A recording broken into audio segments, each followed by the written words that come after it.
Hello there guys, so welcome back to another video. Now then, we're actually working back on the BMW F31 318D. Now I know what you're thinking, didn't you put a rebuilt engine into this? Yes, I did. I just want to say the engine has been absolutely faultless. The car has been with a family member for the past couple of months now, and it's put a couple of thousand miles on it and it hasn't skipped a beat. So engine has been absolutely perfect. However, we do seem to have an oil leak though. Now, it seems to be using quite a bit of oil. So, I think I've narrowed it down to, I'll just get this engine cover removed. I believe it is coming from the rocker cover. Now, I've checked underneath and there is quite a bit of oil pooling, but looking up top, the highest spot that I can see oil coming from is between the head and the rocker cover. So it's not so much on this side, more so around this side. You can see a very slight bit of oil, and then it seems to be running all the way around and kind of pooling at the back here. So if I show you my hand now, you can see oil is just pooling down there. So yeah, I can only assume it is that rocker cover gasket leaking. Now obviously when this engine was rebuilt, it did have a brand new gasket on it, but you know, gaskets, you know, can be faulty from the factory. It could have been slightly nicked, I don't know. I'm not going to know until I get this rocker cover removed, but as always, I'm going to take you along on the journey. I'm going to show you exactly how to replace a rocker cover gasket. And this is the rocker cover gasket we're going to be installing today. Genuine Bmw one. Now, I don't tend to get genuine BMW gaskets because typically BMW don't even make the gaskets themselves. It's usually L-ring, but I couldn't get an L-ring gasket, you know, for when I needed it, so I just picked this up from the dealership. It wasn't too bad. I think it was like £36, something like that, all in, so not too bad.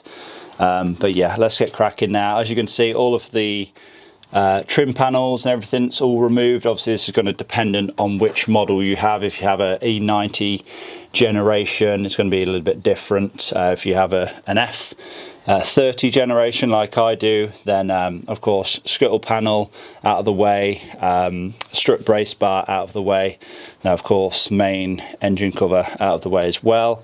But now we can begin stripping things down. So I think I'm going to get the wiring loom all unbolted from the rocker cover, get that kind of out of the way, and I'll work on the fuel system and yeah, see how we get on.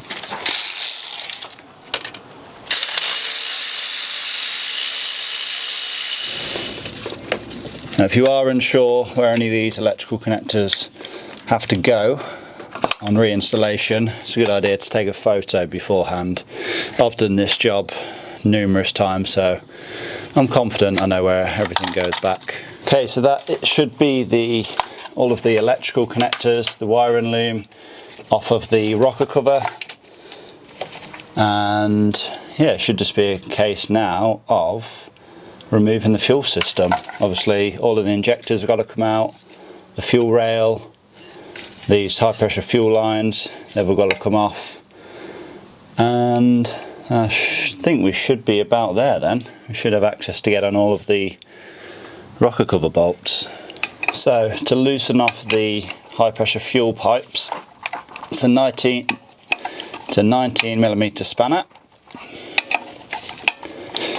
So I'm just going to loosen off the main fuel pipe that goes from the high pressure fuel pump to the rail first, and then I'm just going to loosen off all of the pipes on the injector ends as well, and hopefully I'll be able to just keep all these pipes attached to the fuel rail and just lift it out as one unit. That's the plan anyway. Let's get these leak off pipes out of the way first. Be very careful with these clips, don't just pry them off because you won't find them again. But the leak off pipe itself should just pull out of the top of the injector.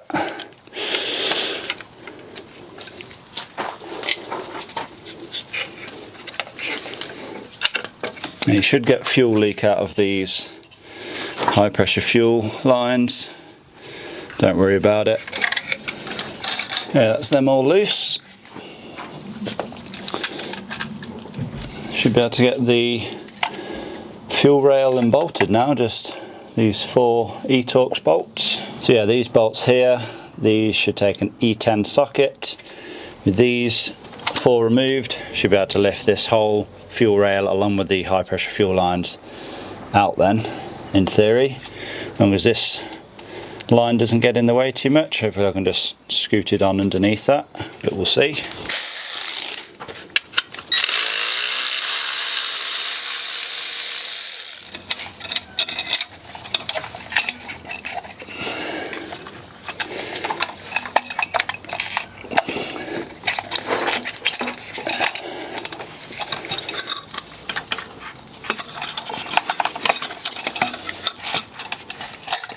There we are. That's the fuel rail removed, on with all of the high pressure fuel pipes. With the fuel rail out of the way, we can now get all of these injector clamp bolts removed. Again, should be a E10 socket on there.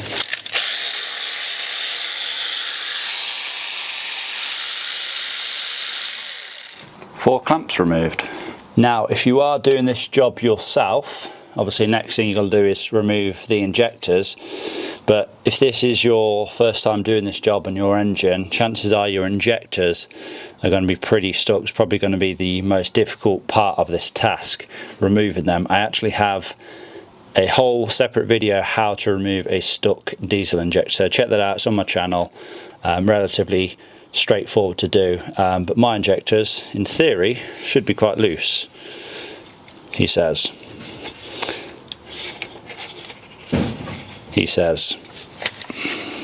Yeah, just needs a good twist. It should pull out. There we are. That's all of the injectors removed. It's a good idea to keep all of your injectors in order, because obviously each injector is coded to the respective cylinder. But now should just be a case of releasing all of the rocker cover bolts. Just a bunch of, again, those E10 bolts. There's loads, so 1, 2, 3, 4, 5, 6, 7, 8, 9, 10, 11, 12, 13, 14, 15, 16, 17, I think I've counted, maybe more, but we'll see how we get on.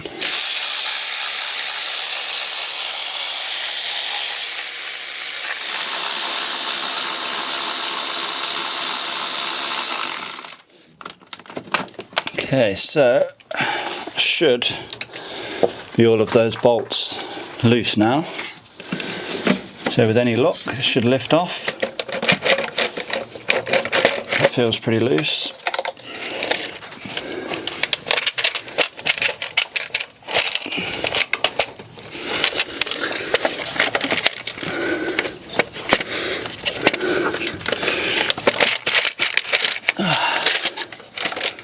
There we go. Rocker cover removed. It was a bit awkward though.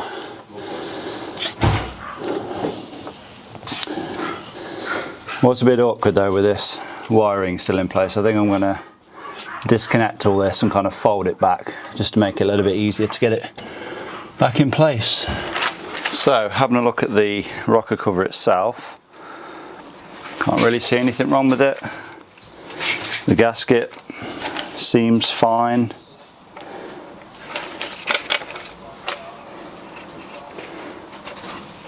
So I don't know why this was leaking.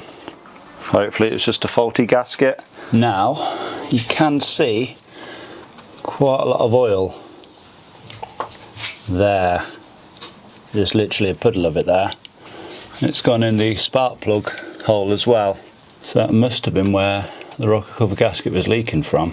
So then I've cleaned up that oily mess that was down here. Also cleaned up the mating surface on top of the head as well. Obviously cleaned up the rocker cover itself, ready for the new gaskets to go back on. And I did have a good look at the rocker cover as well. I couldn't see anything visually wrong with it. I was expecting to maybe see a crack in it or something, but yeah, all looks to be okay. Obviously we're not going to know until we get the new gasket on and get it into place if it is going to leak again or not, but I guess, yeah, let's get the new gaskets installed, get it back on, and then we can torque it down. Guessing they can all only go in one way because they are a specific shape.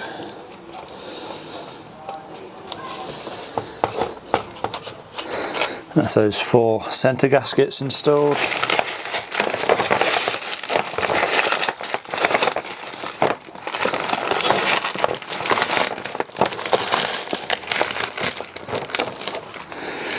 And then for the big one. And that is the gasket now installed.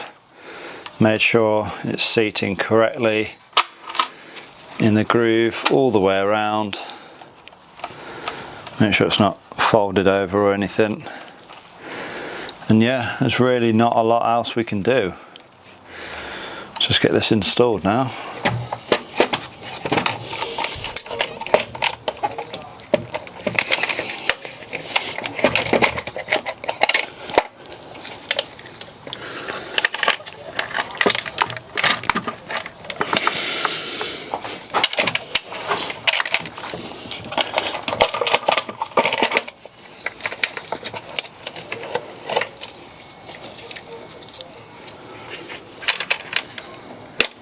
So, rocker cover now installed. I've just screwed down all of the bolts hand tight.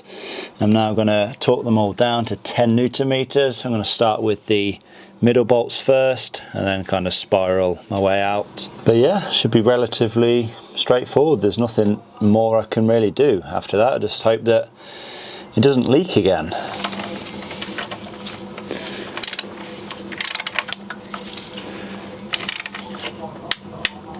One.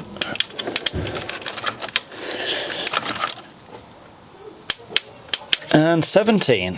Now, after torquing those bolts down, it really didn't feel like a lot of torque at all. It doesn't feel like they're very tight, but at the end of the day, this is plastic and that gasket is quite chunky, so that should, I guess, you know, keep the oil in. But yeah, I mean, we're not really going to know until we get everything back together, run the engine and see if we have any leaks. So let's do that. So we are 95% back together. Just need to get a couple of screws in to hold this in place.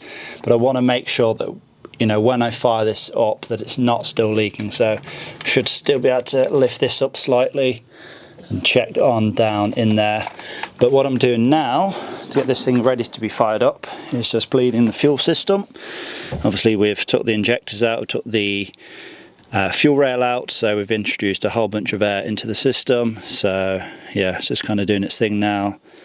47 seconds, 45, 44. So when this is done, I'll fire the engine up and check for leaks. So bleeding ended.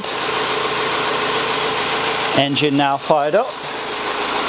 And let's check for leaks.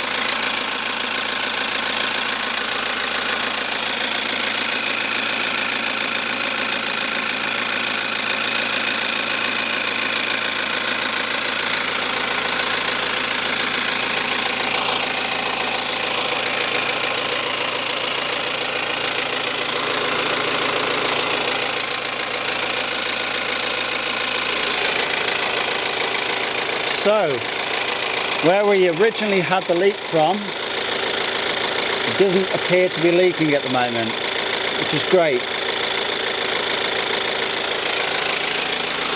Obviously we're going to have to drive this for an amount of time and go back and confirm that it's still not leaking. Okay then, so there we go, another job done, another N47 engine video, which I'm sure you're all glad to see. I didn't really expect to be working back on this car so soon, but such is life. Like I said, it wasn't the fault of the engine builder.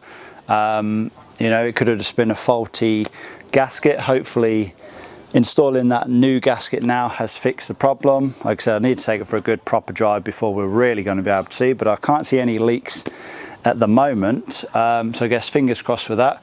I should have some more videos to come on this car as well. I think there's a bit of a steering problem, which I think is a common problem on these.